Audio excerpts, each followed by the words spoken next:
ओम श्री गणेशाय नमः।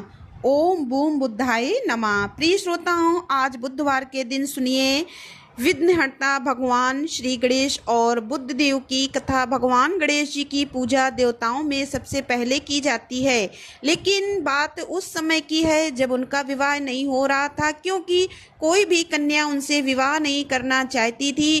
क्योंकि एक तो गणेश जी का सिर हाथी का सिर था, दूसरा उनका एक दांत भी टूटा हुआ था, इसलिए कोई भी कन्या उनसे विवाह करने के लिए तैयार नहीं हो रही थी। विवाह ना हो पाने के कारण गणेश जी दुखी रहने लगे थे। जब गणेश जी अन्य देवी देवताओं के विवाह में जाते थे तो उन्हें अपने विवाह की बात याद आ जाती थी। दूसरे देवी देवताओं का विवाह होते देखकर गणेश जी इतने ज़्यादा दुखी हो गए थे कि उन्होंने दूसरे देवी देवताओं के विवाह में अड़चन लाना शुरू कर दिया, और उनके इस कार्य में उनकी सहायता करता था उनका वाहन मूषक। गणेश जी के आदेश पर उनका वाहन मूषक देवी देवताओं के विवाह में जाता और उनके मंडप को खराब कर देता था, जिस कारण विवाह में बाधा आ जाती थी। गणेश जी और मूषक की इन शरारतों से सभी देवी देवता गण परेशान हो गए थे। इसलिए एक बार सभी देवता गण मिलकर गणेश जी के पिता यानी महादेव जी के पास शिकायत लेकर गए, लेकिन शिव जी के पास भी इस समस्या का कोई समाधान नहीं था, इसलिए वह देवताओं की कोई सहायता नहीं कर पाए। तब भगवान शिव और माता पार्वती ने देवताओं को इतना कहा कि इस समस्या का हल तो केवल ब्रह्मा जी ही निकाल सकते हैं। महादेव और देवी पार्वती की बात सुनकर सारे देवी देवता श्री ब्रह्मा जी के पास चले गए। उस समय ब्रह्मा जी योग निद्रा में लीन थे।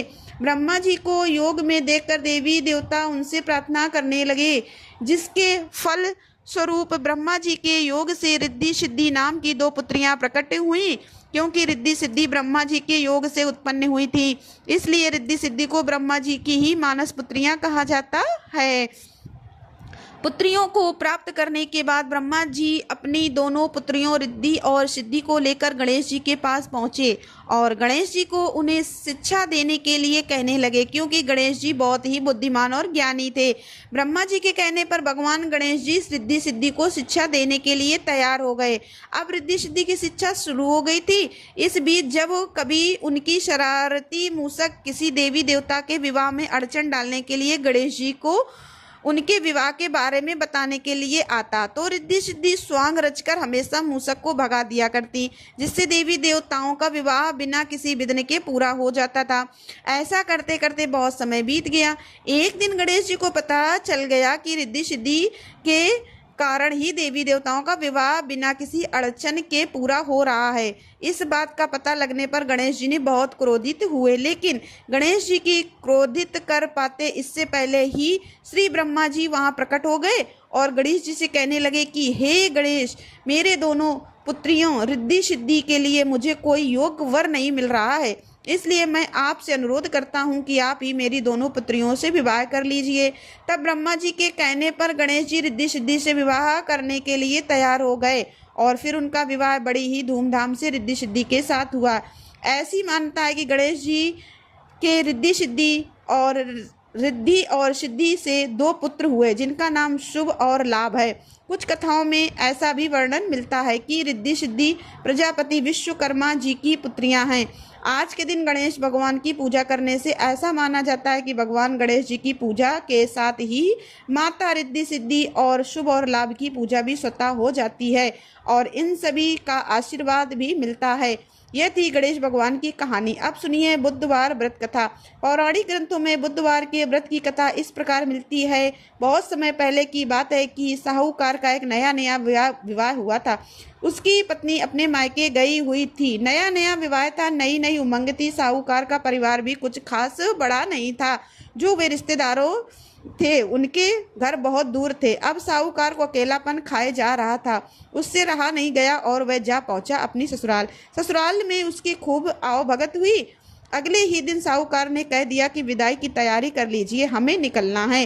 अब संयोगवश वह दिन था बुधवार का। सास ससुर ने अपने दामाद को समझाने का प्रयास किया कि बेटा, आज बुधवार का दिन है, इस दिन बेटी की विदाई नहीं करने का रिवाज है। बेटी की विदाई तो क्या किसी भी शुभ कार्य के लिए यात्रा पर जाना बुधवार के दिन शुभ नहीं माना जाता है। लेकिन साहूकार नहीं माना और कहा, मैं इन सब बातों को नहीं मानता, आप हमें जाने का आशीर्वाद दीजिए। अब अपने दामाद के आगे सास ससुर की भला कहाँ चलने वाली थी।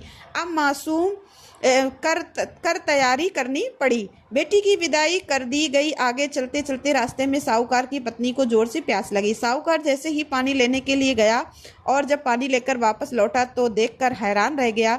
उसने देखा कि उसकी ही हम शकल कोई व्यक्ति गाड़ी में पत्नी के बगल में बैठा हुआ है। उसकी पत्नी भी एक बगल में बैठी हुई है। उसकी पत्नी भी एक शक्ल के दो व्यक्तियों को सामने देखकर परेशानी में पड़ गई कि उसका पति कौन सा है। जैसे ही साहूकार ने पत्नी के पास बैठे व्यक्ति से पूछा कि वह कौन है, तो पलटकर उसने जवाब दिया कि भैया, मैं तो उस नगर का साहूकार हूँ और अपनी पत्नी को लेकर जा रहा हूँ।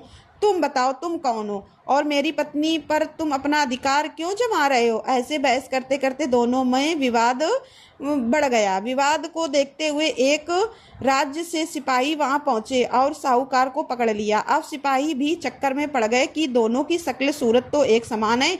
उन्होंने साहूकार की पत्नी से पूछा कि बताओ, इसमें से तुम्हारा कौन सा पति है। अब बेचारी भला वह क्या जवाब देती। तब साहूकार ने हाथ जोड़ लिए और भगवान से विनती की कि हे भगवान, यह आपकी क्या माया है। तभी आकाशवाणी हुई कि मूर्ख, याद कर, कुछ समय पहले तूने ही तो अपने सास ससुर की आज्ञा न मानकर भगवान बुद्ध का अपमान किया और बुधवार के दिन तू अपनी पत्नी को लेकर चल पड़ा, जबकि तुझे इस दिन नहीं जाना चाहिए था। यह स्वयं बुद्ध देव हैं जो तुम्हें सबक सिखाने के लिए तुम्हारे वेश में हैं। तब साहूकार ने सच्चे मन से क्षमा मांगी और भविष्य में कभी ऐसा न करने का वचन भी दिया और बुधवार को नियम पूर्वक व्रत पालन करने का संकल्प लिया। तब जाकर साहूकार के रूप में प्रकट हुए बुद्ध देवता अंतर्ध्यान हो गए और साहूकार अपनी पत्नी को लेकर घर जा सका।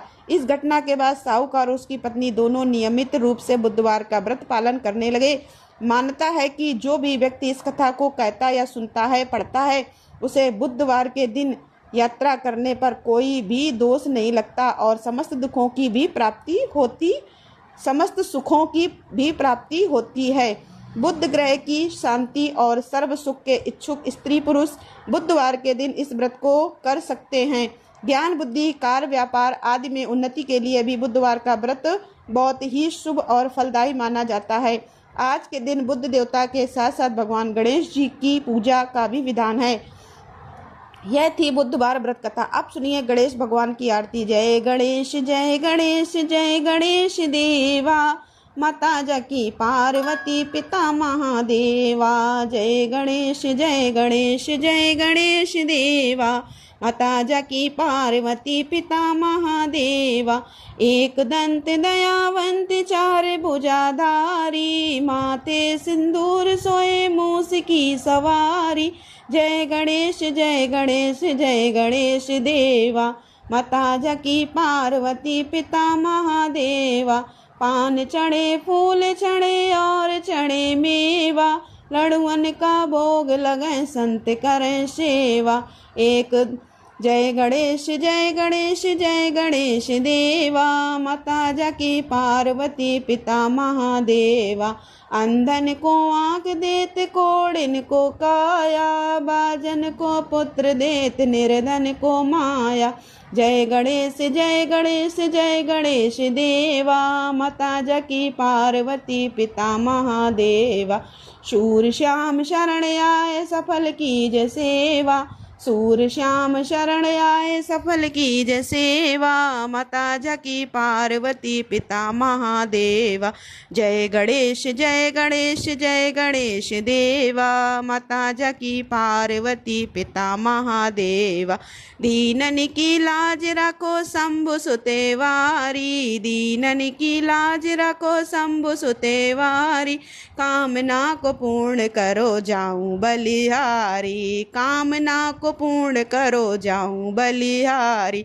जय गणेश जय गणेश जय गणेश देवा, माता जाकी पार्वती पिता महादेवा। जय गणेश जय गणेश जय गणेश देवा। सभी प्रेम से बोलिए विघ्नहर्ता भगवान श्री गणेश जी की जय। बुद्ध देव की जय। प्रिय श्रोताओं, कथा को अंत तक सुनने के लिए आप सभी का बहुत बहुत धन्यवाद। अगर आपको वीडियो पसंद आई हो तो वीडियो को लाइक और चैनल को सब्सक्राइब अवश्य करिएगा। धन्यवाद दोस्तों। किया हो तो, अगर आपने सब्सक्राइब नहीं किया हो तो ज़रूर कर लीजिएगा, ताकि हमारे चैनल पर आप हिंदू धर्म से संबंधित सभी व्रत और त्योहारों की कथाओं का श्रवण इसी प्रकार करते रहेंगे। धन्यवाद दोस्तों।